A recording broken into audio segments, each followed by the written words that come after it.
That's right, a man, a legend, a way of life. Apple Valley, Minnesota. Hey, Ben, you're next. It's great to have you with us on the EIB network. Hi. Hi, Rush. Thanks a lot for the opportunity to speak with you. You bet, sir. First-time caller, been listening for about a year now, and I just have to say I think you're right on just about everything.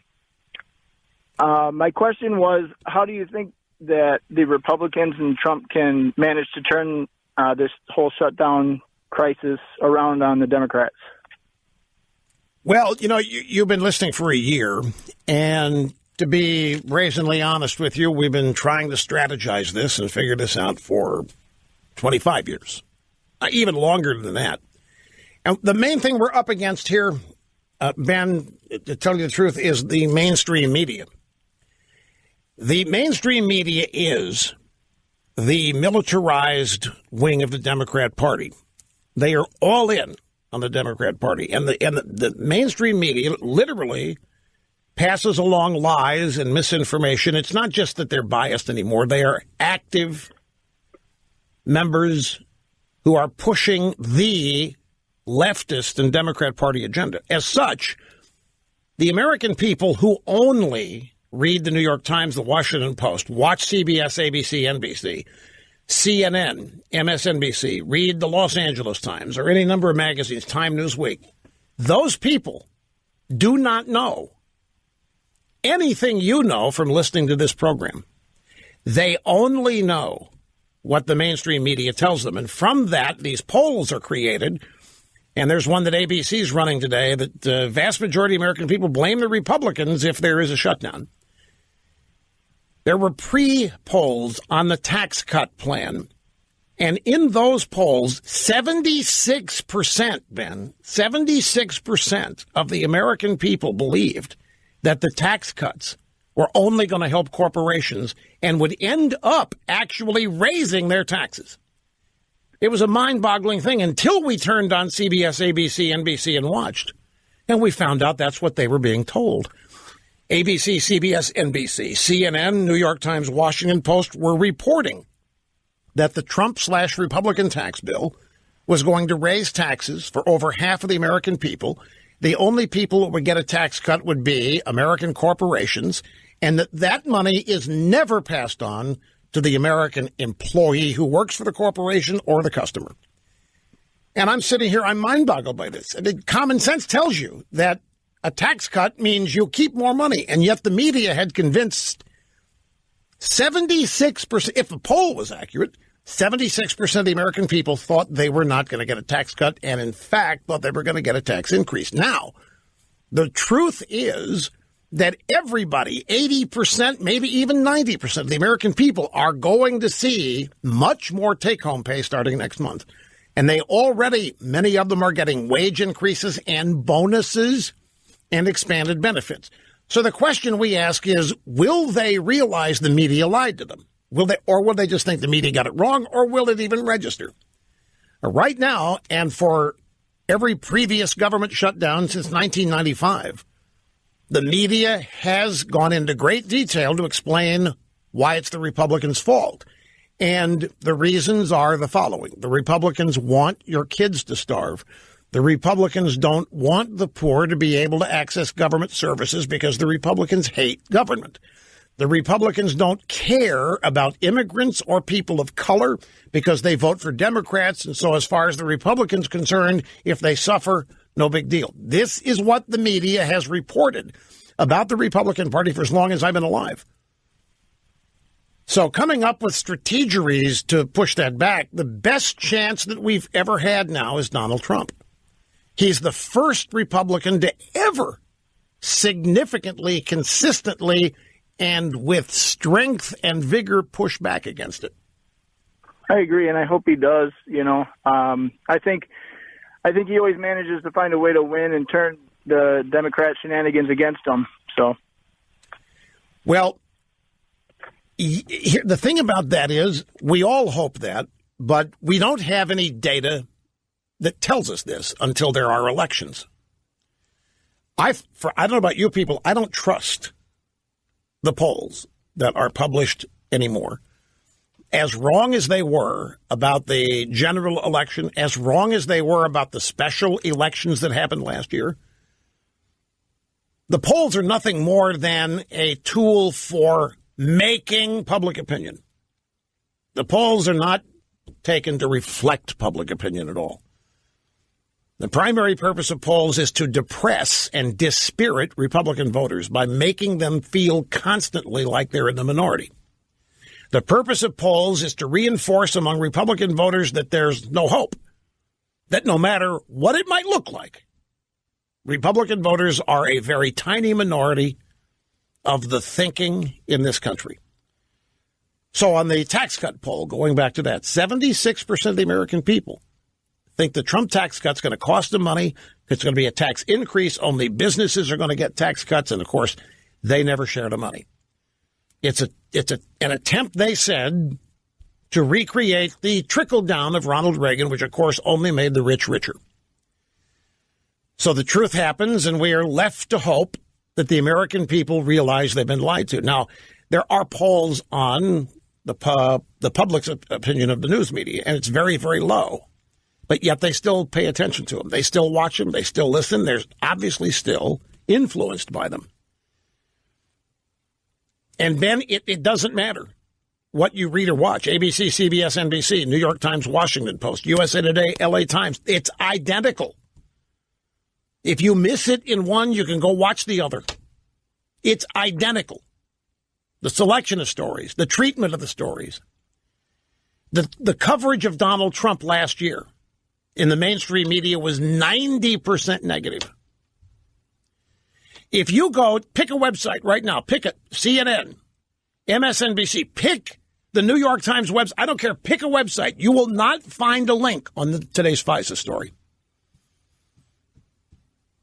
The only thing you will see is variations on the government shutdown and the Republicans being to blame for it.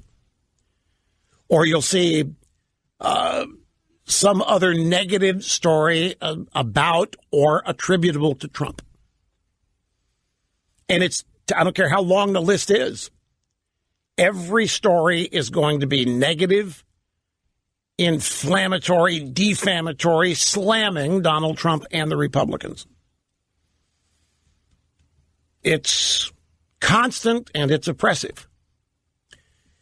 And it's only recently that the Republican Party joined Trump. For all or most of last year, the Republicans did not join Trump in trying to advance his agenda because they feared he was going to be impeached too.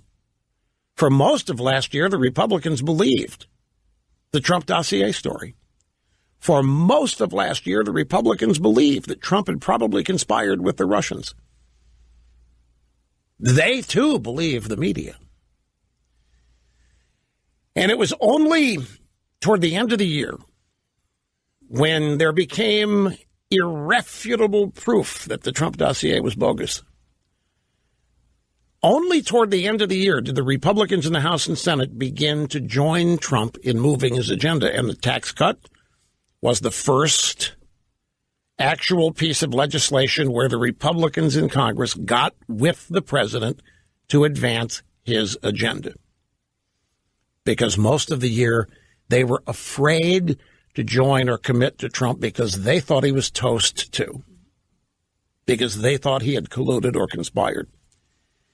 Now they know that's bogus. So now they're a little bolder. So now they're joining Trump in the pushback here on the government shutdown.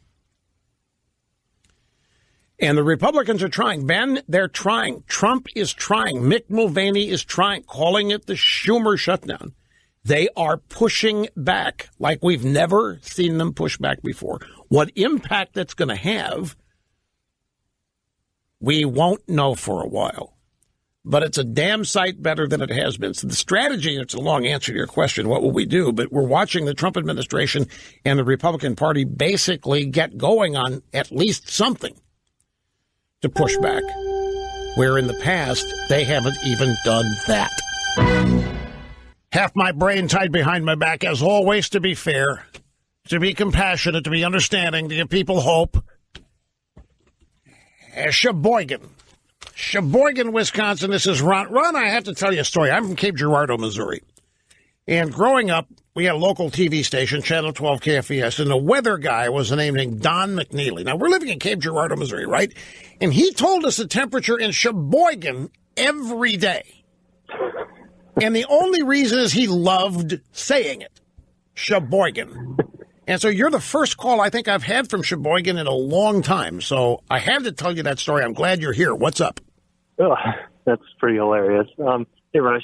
So my question is, how come Donald Trump's approval numbers are not really moving up and they're so low, even though so many good things are happening? Were you able to hear my answer to the previous caller? I was, yeah. Same thing. Drive-by media. If you believe the polls. Yeah. So it's all predicated on if you believe them. I think common sense would tell me that Trump's numbers are better than what they're being reported. But the drive-bys, remember what drives them. Trump is unfit. Trump is gauche. Trump is obnoxious. He's a pig. He's a boor. He's unfit. He's on the verge of a heart attack. This has been the essence of their reporting on Trump for all this time. He tweets and so forth. And they have, I'm convinced that I don't know what percentage, but of the American people are just pure followers and will start echoing those. Yeah, I don't like Trump. I wish he wouldn't tweet. I think Trump is dangerously. I think he's unsophisticated. And I think they're just a bunch of copycats. I think they're just a bunch of followers. Because I run into people all the time when the S-hole story, I still haven't found a person that's offended by it. I still haven't found, and I'm not a hermit. I have not found a single person. And by the way, I hang around when I'm on the golf course. There's some pretty powerful movers and shakers out there, the kind of people that you would think would be offended because they think of themselves as sophisticated and a cut above. And it's the exact opposite. These guys are saying, give me more of it. I haven't found a single person offended by it. The drive-by media would have you to believe that the vast majority of the country has buried its head in its hands that they're so embarrassed. So bottom line, I don't think Trump's numbers are as low as they are. I don't think Trump's approval is as low. The media is also running polls on how the Democrats are going to clean up in the 2018 midterms because of Donald Trump, because Donald Trump is hated, because Donald Trump is despised, because people admit the mistake that they made finally, that Donald Trump makes them ashamed. And yet, when you measure the great things and the optimistic, the positive things happening in America, it doesn't jibe, like you're asking, with the country and people hating Donald Trump. In fact, I've got a story here in the stack that the generic ballot, the generic ballots, when they go poll people, you're going to vote Republican or Democrat the next election. And the Democrats traditionally win that. But when you add a name and don't do generic, then the Democrats don't do as well. Well, about a month ago, there was a report on the generic ballot, nationwide congressional elections, and it looked disastrous for the Republicans. It was an unmitigated disaster. The generic ballot had the Democrats winning like 60-40. Well, they just did another one. I've got it in the stack. I'll have to find it early in the next hour. The Democrat lead in the generic ballot has collapsed, at least in this particular one. So I think the standard operating procedure for you and us would be to remain ever doubtful of any of this kind of news, polling data or otherwise, that's negative toward Trump, and wait until you can somehow find a way to confirm it for yourself. You've got to realize that the purpose of all these stories is to make you, who voted for Trump and still support Trump, to make you feel like you're a part of a shrinking minority. It's designed to make you think it's hopeless and no reason for you to vote in 2018.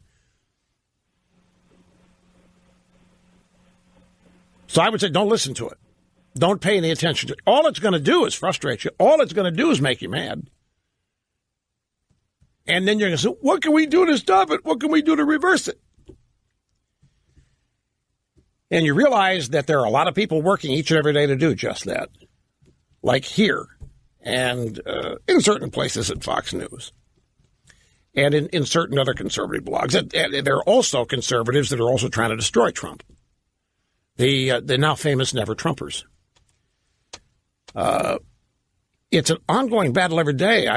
We've won an election, and it's going to take much, much more than that to affect a more than temporary change in day-to-day perceptions and fortunes in the country. So hang in there, Ron. That's the bottom line.